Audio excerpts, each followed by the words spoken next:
మీరా 22 ఏళ్ల అమ్మాయి రీసెంట్గా గ్రాడ్యుయేషన్ చదివి జాబ్ కోసం ట్రై చేస్తూ ఉంటుంది.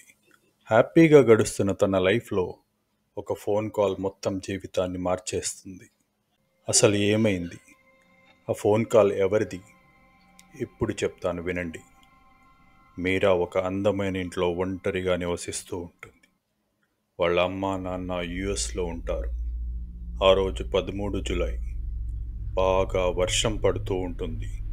వర్షం వల్ల పవర్ కట్ అవుతుంది. ఆ వర్షము, చీకటి, అందులోనూ ఒంటరితనం. మీరా కొంచెం భయపడుతుంది. కానీ ఏమీ కాదులే, కళ్ళు మూసుకుని తెరిస్తే అదే మార్నింగ్ అయిపోతుందని అనుకుని పడుకుంటుంది. సడన్గా అర్ధరాత్రి 1:48 తన ఫోన్ రింగ్ అవుతుంది. తన ఫోన్ రింగ్ టోన్కి ఒక్కసారిగా ఉలిక్కి పడుతుంది. టైం చూస్తే 1:48 అవుతుంది.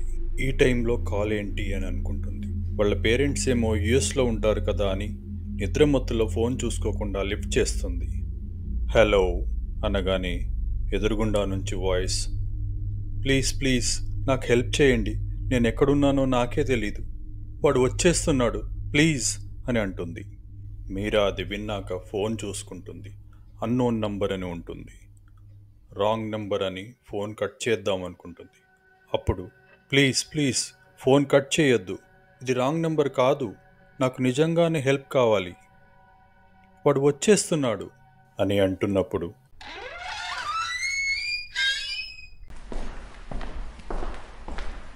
ఎవరో వచ్చినట్లు తలుపు తీసిన సౌండు, ఫుట్ స్టెప్స్ వినిపిస్తాయి.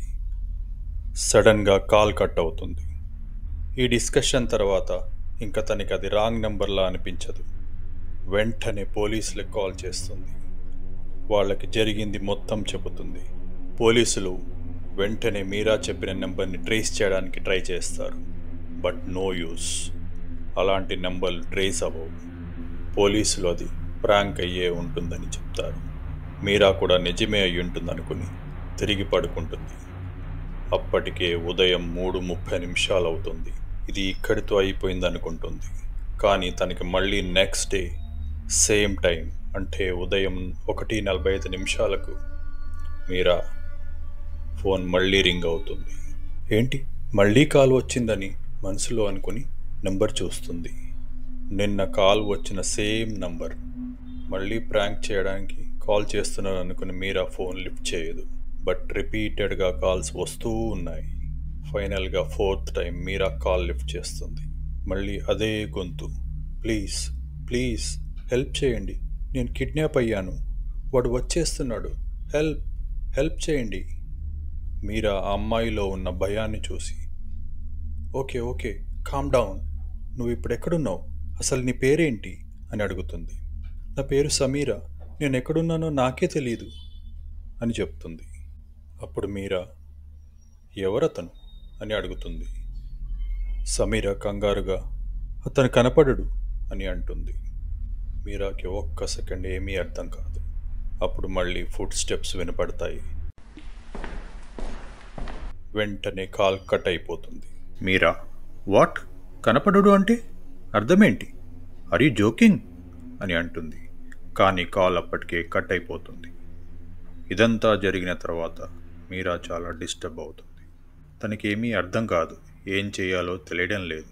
వాళ్ళ పేరెంట్స్కి చెప్తే ఇగ్నోర్ చేయమని, ఎవరో కావాలని ఆట పట్టిస్తున్నారని అంటారు. జాగ్రత్తగా ఉండమని చెప్పి కాల్ కట్ చేశారు. మీరా నెక్స్ట్ డే నైట్ డిస్టర్బ్గా పడుకుంటుంది. మళ్ళీ అర్ధరాత్రి కాల్ వస్తుంది. మీరాకి భయం కంటే ఎక్కువ సమీరా నిజంగానే డేంజర్లో ఉందేమనే భయమే ఉంటుంది. తను వెంటనే కాల్ లిఫ్ట్ చేసి, సమీరా నువ్వు ఓకేనా అని అడుగుతుంది. కానీ ఈసారి సమీరా మాట్లాడదు. ఏ శబ్దము వినపడదు, ఓన్లీ నిశ్శబ్దము అని ఒకటేసారి అమ్మాయి అరుపులు వినపడతాయి. మీరా ఉలిక్కి పడుతుంది. ఎవరో చాలా హెవీగా బ్రీత్ తీసుకుంటున్న సౌండ్ వినపడుతుంది. మీరా హలో హలో అని అంటుంది. కానీ ఆ సౌండ్ తప్ప ఇంకా ఏమీ రాదు. ఆమె మెల్లగా ఒక చిన్న వాయిస్, ఐ సీ యూ అని వినపడుతుంది. వెంటనే కాల్ కట్ అయిపోతుంది. ఈ సంఘటన మీరా భయంతో వాళ్ళ ఫ్రెండ్స్కి చెప్తుంది. కానీ ఎవ్వరూ నమ్మరు. తనకి అదే టైంకి కాల్ వస్తూనే ఉంటాయి. ఫోర్త్ డే మళ్ళీ కాల్. కానీ మీరా కాల్ వచ్చిన నంబర్ చూసి షాక్ అవుతుంది.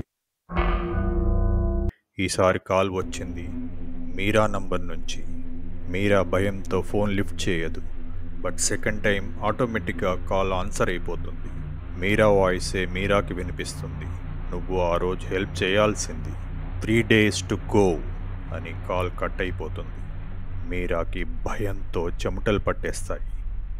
ఎవరికి చెప్పాలో అర్థం కాదు. చెప్పినా ఎవ్వరూ నమ్మడం లేదు. కొన్ని రోజులు వాళ్ళ రిలేటివ్స్ ఇంటికి వెళ్దామని అనుకుంటుంది. కాల్ చేస్తే వాళ్ళు సిటీలో లేరు, 1-2 రోజుల తర్వాత వస్తారు అని తెలుస్తుంది. సరే 2 days కదా, మేనేజ్ చేద్దామని మీరా అనుకుంటుంది. ఆ రోజు నైట్ కాల్ని ఇగ్నోర్ చేసిన ఫోన్ కాల్ ఆటోమేటిక్గా ఆన్సర్ అవుతుంది. మీరా బెస్ట్ ఫ్రెండ్ వాయిస్లో ఏడుపు వినపడుతుంది. మీరా టెన్షన్తో, హే రియా, ఏమైంది? Are you okay? ఎందుకు ఏడుస్తున్నావు అని అంటుంది. 2 days to go అని కాల్ కట్ అయిపోతుంది. మీరా వెంటనే తన బెస్ట్ ఫ్రెండ్కి కాల్ చేసి అంతా ఓకేనా అని అడుగుతుంది. కానీ తనకి ఏమీ కాదు, నేను బాగానే ఉన్నానని చెప్తుంది. నెక్స్ట్ డే, ఈరోజు లాస్ట్, రేపు నేను మా పిన్ని దగ్గరికి వెళ్ళిపోవచ్చు అని పడుకుంటుంది. ఆ నైట్ 1:48 ఏ కాల్ రాదు. మీరా మార్నింగ్ లేస్తుంది. తను షాక్ అవుతుంది. ఏ కాలు రాలేదు అని హ్యాపీగా తన ఫోన్ చూస్తుంది. 1:48 1 day to go అని మెసేజ్ ఉంటుంది. అది చూసిన మీరా చాలా ప్యానిక్ అవుతుంది. ఆ మెసేజ్ వాళ్ళ ఫ్రెండ్స్కి చూపించడానికి తీసుకెళ్తుంది. బట్ సడన్గా మెసేజ్ ఉండదు, నెంబర్ కూడా ఉండదు.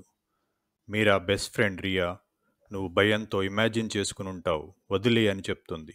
midnight 1:48 ఫోన్ రింగ్ అవుతుంది. మీరా భయంతో ఫోన్ లిఫ్ట్ చేస్తుంది. హలో మీరా. వెంటనే మీరా, సమీరా నువ్వా అని అడుగుతుంది. నేనే, నువ్వు నాకు ఆ రోజు హెల్ప్ చేయాల్సింది అని సమీరా అంటుంది. ఇలా చాలామంది ఏడుపు శబ్దం వినపడుతుంది. సడన్గా ఏడుపులు ఆగిపోతాయి అని తలుపులు గట్టిగా కొట్టిన శబ్దం వస్తుంది. మీరా ఫోన్ వైపు చూస్తుంది. మళ్ళీ తలుపు కొట్టిన శబ్దం వస్తుంది. కానీ ఈసారి ఫోన్లో కాదు, మీరా ఇల్లు ఫ్రంట్ డోర్. మీరా భయంతో వణికిపోతుంది. అలానే డోర్ వైపు చూస్తుంది. అప్పుడు చిన్న గొంతుతో, ముందేం చూస్తున్నావు? నేను వెనకాల ఉన్నాను. I am behind you. 20th July Meera కనిపిన లాస్ట్ డే. తర్వాత ఏమైందో ఎవరికీ తెలియదు.